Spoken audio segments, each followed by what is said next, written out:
प्यारे विद्यार्थियों, आप सभी को मेरा नमस्कार। मैं डॉक्टर नेमीचंद कुमावत, सहायक आचार्य हिंदी विषय, राजकीय महाविद्यालय की आपकी इस बीए पार्ट थर्ड विषय हिंदी साहित्य की द्वितीय प्रश्न पत्र की इस ऑनलाइन कक्षा में आप सभी का हार्दिक अभिनंदन और स्वागत। प्यारे विद्यार्थियों, आपके द्वितीय प्रश्न पत्र में जो पाठ्यक्रम हैं उनमें हिंदी उपन्यास और हिंदी कहानी, ये दो पाठ्य पुस्तकें चल रही है। जो मेहंदी को रंग एक उपन्यास आपके पाठ्यक्रम में लगाया गया है और एक कहानी संग्रह आपके पाठ्य पुस्तक में है जिसमें 9 कहानियाँ हैं। इन दोनों पुस्तकों के आधार पर आपके 100 अंकों का ये पाठ्यक्रम है जिसमें मैंने पिछली ऑनलाइन कक्षाओं में विस्तार से चर्चा की है। हिंदी उपन्यास और हिंदी कहानी से संबंधित इनके उद्भव और विकास, इनके प्रमुख तत्व आदि से संबंधित जो प्रश्न बनते हैं वो 25 अंकों के हैं। और आज के इस ऑनलाइन कक्षा के द्वारा ये 25 अंकों के ये जो दो पाठ्यक्रम है, दो प्रश्न हैं आपके। एक 13 अंकों का प्रश्न आएगा हिंदी उपन्यास या हिंदी कहानी का उद्भव विकास या इनके तत्वों पर संबंधित, और एक प्रमुख कहानीकार, जो इनमें प्रमुख कहानीकार और उपन्यासकार जिनकी चर्चा हमने की है प्रत्येक कालखंड की, इनके बारे में भी आपसे पूछा जा सकता है। तो 25 अंकों का ये पाठ्यक्रम आपका आज पूर्ण हो जाएगा इस ऑनलाइन कक्षा से।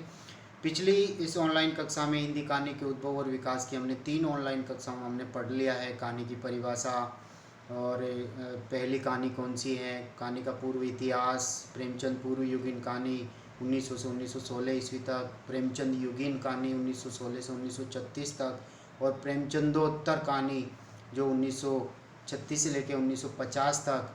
और आज हम इसका अगला कालखंड पढ़ रहे हैं, स्वतंत्र उत्तर युग यानी नई कहानी सन 1950 के बाद अब तक की कहानी। तो इसी क्रम में हम आगे बढ़ते हैं और इस ऑनलाइन कक्षा को आरंभ कर रहे हैं। पुनः आप सभी का हार्दिक स्वागत। ध्यान से सुनिए। 1950 के अनंतर हिंदी कहानी आंदोलनों में नई कहानी आंदोलन का प्रवर्तन हुआ। नए कहानीकारों में मोहन राकेश, राजेंद्र यादव, धर्मवीर भारती, निर्मल वर्मा, कमलेश्वर, अमरकांत, अजीत कुमार, शेखर जोशी, फणीशनाथ रेणु, मार्कंडेय, अमृत राय, रघुवीर शाह, मन्नू भंडारी, श्रीकांत वर्मा, राजकमल चौधरी, गंगा प्रसाद विमल आदि प्रमुख रूप से उल्लेखनीय हैं।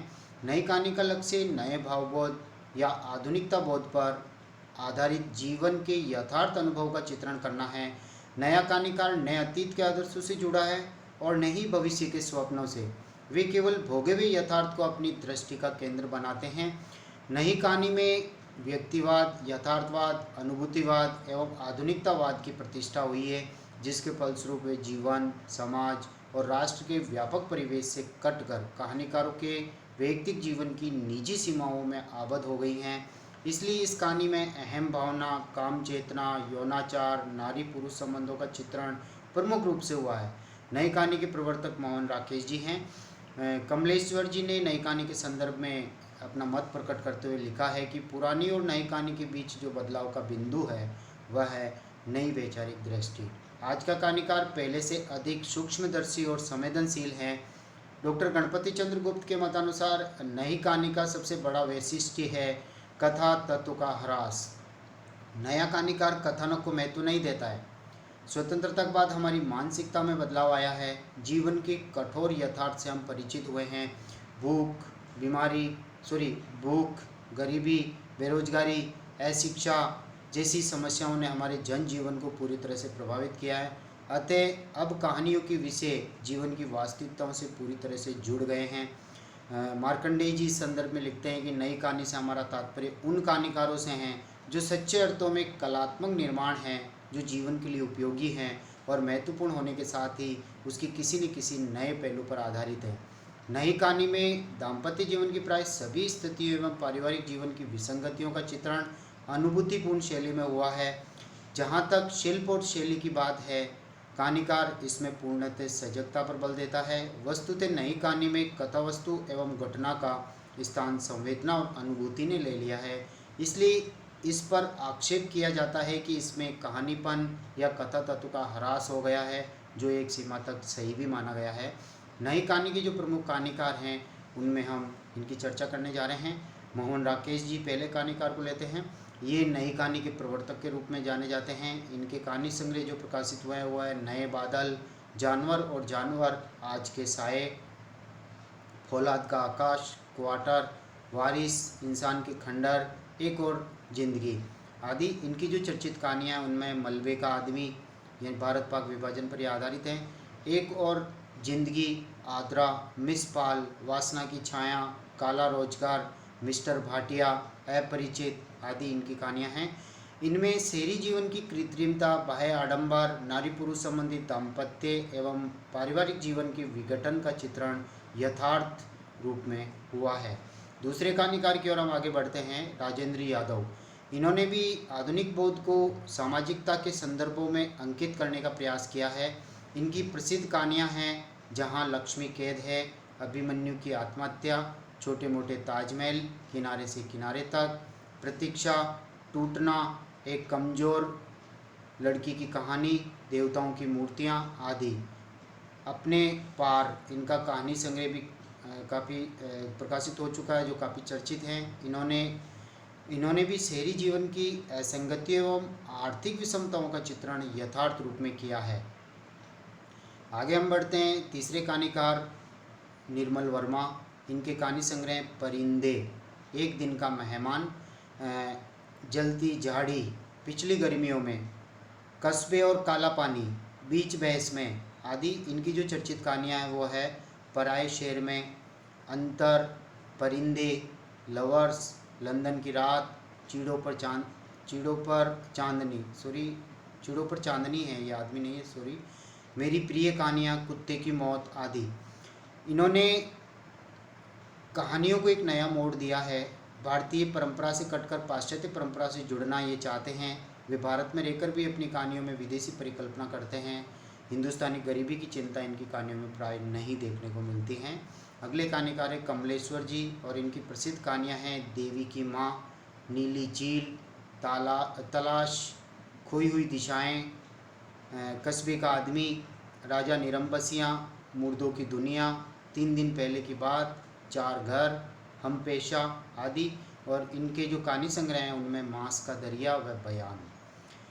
अगले कहानीकार है धर्मवीर भारती और इनकी प्रमुख कहानियाँ हैं गुल की बन्नो, सावित्री नंबर 2, धुआं, अगला अवतार, उल्टा, बंद गली का आखिरी मकान, ये इम्पोर्टेंट कहानी है। इनके कहानी संग्रह हैं चांद और टूटे हुए लोग, स्पर्श और पृथ्वी आदि। अगले कहानीकार हैं अमरकांत। इनकी कहानियाँ हैं जिंदगी और झोंक, डिप्टी कलेक्टरी, दोपहर का भोजन आदि। अगले कहानीकार फर्नीचर नाथ रेणु। इन्होंने आंचलिक कहानियाँ लिखी है जिनमें प्रमुख है तीसरी कसम, बहुत चर्चित कहानी है, ठुमरी, पान की बेगम और रस पिरिया आदि। अगले कहानीकार हैं शैलेश मटियानी। इनकी कहानियाँ हैं प्रेत मुक्ति, माता, भस्मासुर, 2 सुखों का एक सुख आदि। और अगले कहानीकार हैं शिव प्रसाद सिंह। इनकी कहानियाँ हैं नीच जात, धारा, मुर्दा सराय, अंधेरा हंसता है आदि। आर पार की माला, इन्हें भी इंतजार है जैसी कहानियाँ इन्होंने लिखी हैं। मार्कंडेय जी, इनकी कहानियाँ हैं हंसाबाई, अकेला, भूदान, महुए का पेड़, हंसा जाए, अकेला, माई आदि। शेखर जोशी, इनकी कहानी है तर्पण, राजेंद्र अवस्थी, अमरवेल कहानी लिखी इन्होंने। लक्ष्मी नारायण लाल, इनकी कहानी है माघ मेले का ठाकुर। रामदरस मिश्र, इनकी कहानी है एक औरत एक जिंदगी आदि। इस वर्ग की कहानियाँ हैं ग्रामीण जीवन की समस्याएं, ग्रामीण परिवेश, वहाँ की बोली आदि विशेषताएं इन कहानियों को विशिष्ट बनाती हैं। खाली घर, एक वह जैसी कहानियाँ भी इन्होंने लिखी हैं। भीष्म साहनी अगले कहानीकार हैं। इनके कहानी संग्रह हैं पहला पाठ, भटकती राख, बाढ़चू, शोभा यात्रा, निशाचर आदि शीर्षकों से प्रकाशित हुए हैं, जिनमें आधुनिक जीवन की विसंगतियों का चित्रण करते हुए परंपरागत मूल्यों के विघटन को अंकित किया गया है। इनकी चर्चित कहानियां हैं चीफ की दावत, बहुत चर्चित कहानी है ये, खून का रिश्ता आदि। कृष्ण बलदेव वेद, इनकी कहानी संग्रह हैं मेरा दुश्मन, मेरी कहानियाँ, बीच का दरवाज़ा, उसके बयान आदि। इनमें शहरी जीवन का बहुत सशक्त रूप में व्यक्त हुआ है। अजनबी, भगवान के नाम, सिफारिशी चिट्ठी जैसी कहानियाँ इन्होंने लिखी हैं। नरेश मेहता जी, तथापि, निशा जी, अनबिता, व्यतीत जैसी कहानियाँ इन्होंने लिखी हैं। अगले कहानीकार है श्रीकांत वर्मा। इनके कहानी संग्रह हैं झाड़ी, संवाद आदि। इनकी कहानियाँ हैं शव यात्रा, दूसरे के पैर आदि। दूधनाथ सिंह जी ने सपाट चेहरे जैसी कहानी लिखी। मनु भंडारी और इनके कहानी संग्रह हैं रेत की दीवार, मैं हार गई, यही सच है। कहानी काफ़ी चर्चित रही है। तीन निगाहों की एक तस्वीर, त्रिशंकु आदि महत्वपूर्ण कहानियाँ हैं, कहानी संग्रह हैं। इनकी कहानियों में वापसी, मछलियाँ, गीत का चुंबन आदि प्रमुख है। इन्होंने दाम्पत्य एवं पारिवारिक जीवन की विभिन्न स्थितियों का अंकन मार्मिक रूप से किया है। अगली कहानीकार उषा प्रेमवंदा। इनके कहानी संग्रह हैं फिर बसंत आया, एक कोई दूसरा, जिंदगी और गुलाब के फूल आदि। इनकी प्रसिद्ध कहानी है छुट्टी का एक दिन, जिसमें शहरी जीवन की कृत्रिमता और घुटन का सजीव चित्रण हुआ है। अगले कहानीकार हैं रघुवीर सहाय और इनकी कहानी है रास्ता इधर से भी है, प्रेमिका, सेम, मेरे और नंगी औरत के बीच जैसी कहानियाँ इन्होंने लिखी हैं।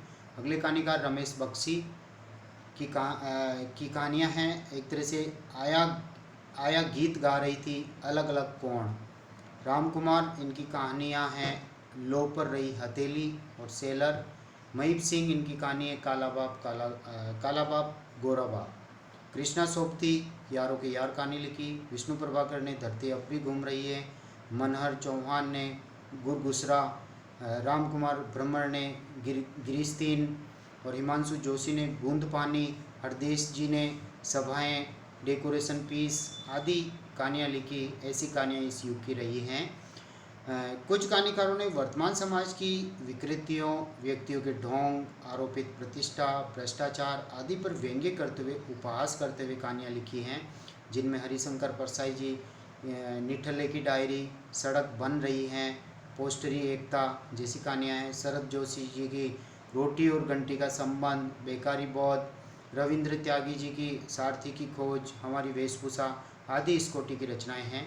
हम निष्कर्ष की ओर बढ़ते हैं। इन सभी कहानियों में अनेक समस्याओं का मार्मिक तथा सांकेतिक चित्रण हमें मिलता है।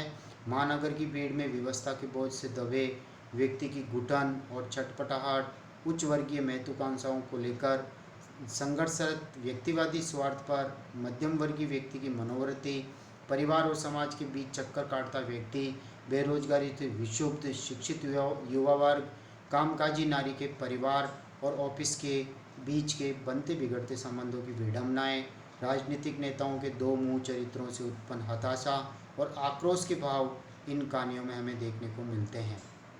प्यारे विद्यार्थियों, हिंदी कहानी के उद्भव और विकास को हमने 4 ऑनलाइन कक्षाओं में पढ़ा है और आप इसको अच्छी तरह से याद करें। ये 20-21 पृष्ठों का लगभग आपके पास मैटर हैं। आप अच्छी तरह से इनको पूरी तरह से याद करें, इसकी समरी बना लें। 5-6 पृष्ठों में आप इसका अच्छी तरह से उत्तर दें तो आपके अच्छे से अच्छा अंक आ सकते हैं। आज की इस ऑनलाइन कक्षा को हम यहीं पर समाप्त करते हैं। जय हिंद, जय भारत।